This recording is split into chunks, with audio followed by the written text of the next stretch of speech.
Venerable Mahasangha and revered religious incumbents, Chief of Defence Staff and the Commander of the Sri Lanka Army, Chief of Staff of the Sri Lanka Army, Commandant, Sri Lanka Military Academy, foreign delegates, distinguished invitees, all senior officers of the tri-services, officers, all foreign officer cadets and local officer cadets commissioned today, dear parents and family members, ladies and gentlemen, good morning.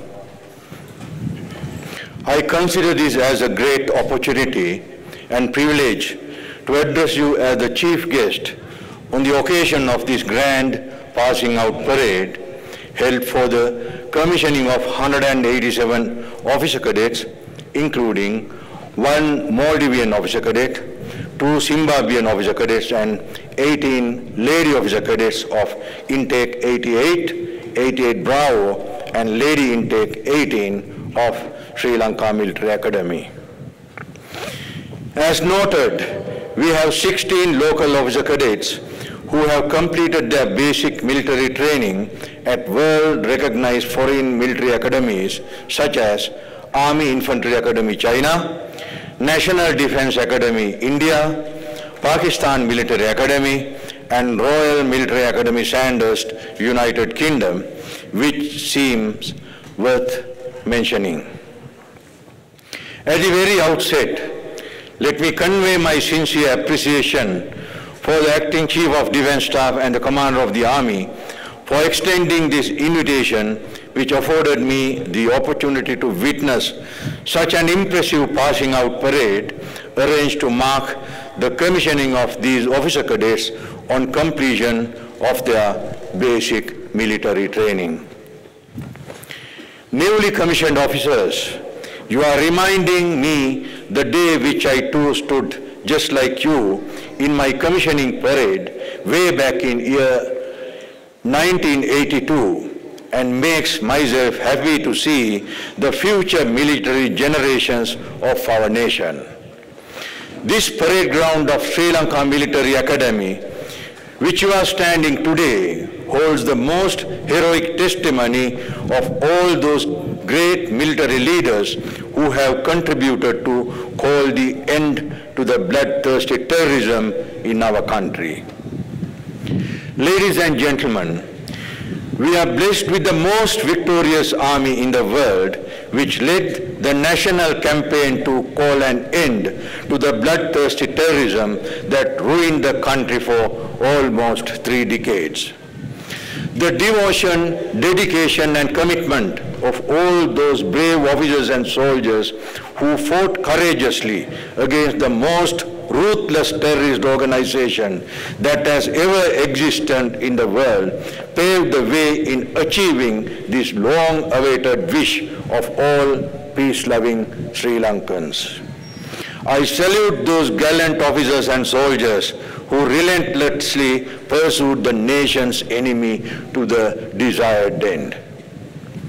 My dear newly commissioned officers, let me on behalf of all serving and retired tri-service members welcome you to the family of defense, and particularly to the Sri Lanka Army, the defenders of the nation, the sons and daughters of the nation who are ready to make even the most supreme sacrifice to preserve the sovereignty and territorial integrity of our beloved motherland, Sri Lanka. Thus, these newly commissioned officers must therefore feel extremely proud to have joined the victorious Sri Lanka Army, which had been the pillar behind our success story as Sri Lankans. Remember, it is a very rare opportunity that one can grasp.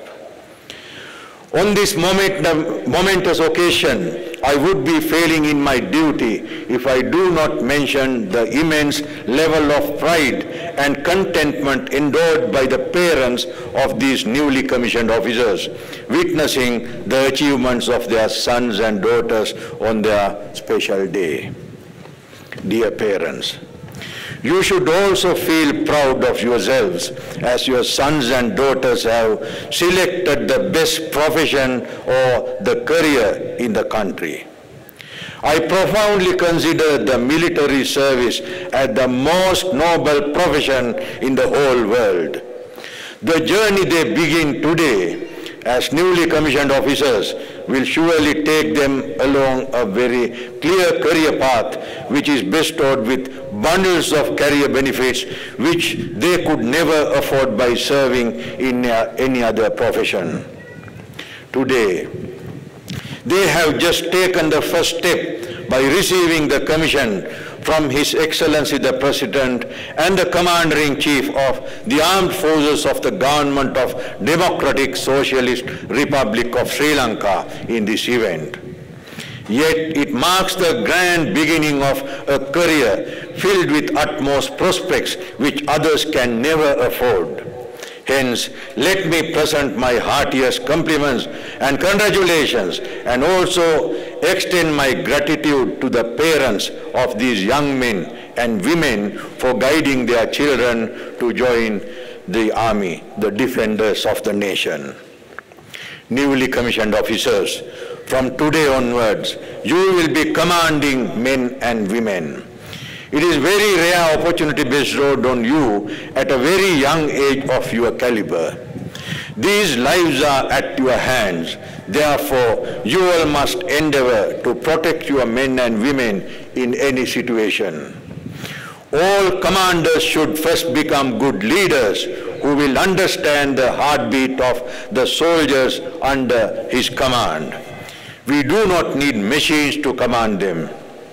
Remember, every soldier you command is somebody's son, somebody's daughter, somebody's husband or somebody's wife, and somebody's father or somebody's mother. You are not given with the power of attorney to use them as expendable items. Use them in correct time, at the correct place and size, on your selected course of action to achieve legitimate objectives only.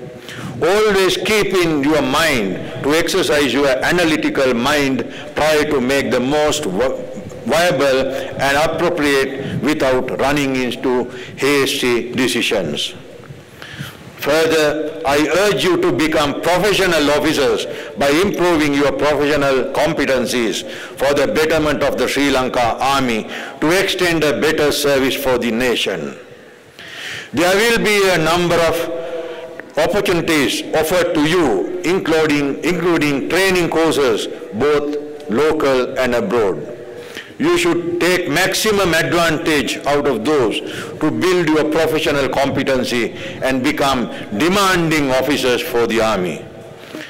Further, as the military leaders are expected to perform in all spheres possible as of today, we want you to lead your men and women to safeguard our people from any threat, whether it is man-made or natural disasters or calamities, and in the nation-building campaign, meeting with His Excellency President's vision, vistas of prosperity and splendor, our path towards a brighter, prosperous Sri Lanka. With that being said, it is my earnest hope that the newly commissioned officers today may gather all the strength to hold their heads up high with honor, dignity, and pride. Finally, let me congratulate all the award winners and all these newly commissioned officers on your achievements and for reaching the most important milestone of your lives, and urge you to wear your commission with utmost pride, as it is the most decorated and respected profession in this world. Further, I hope all our foreign officer cadets have enjoyed their stay with us in Sri Lanka amidst the COVID pandemic and wish them a safe journey home. I also wish all good health, wealth and happiness may splendor your lives forever. Let me also express my heartfelt gratitude to the Chief of Defence Staff and Commander of the Army, Vice Chancellor and his staff of General Sir John Kothawala Defence University, Commandant Sri Lanka Military Academy, and all the members of his team for their dedicated work towards molding these young officers to become future military leaders of this heroic nation. I wish you all a bright and successful military career ahead. Congratulations and wish you all the very best. Thank you and have a pleasant day ahead. Thank you very much.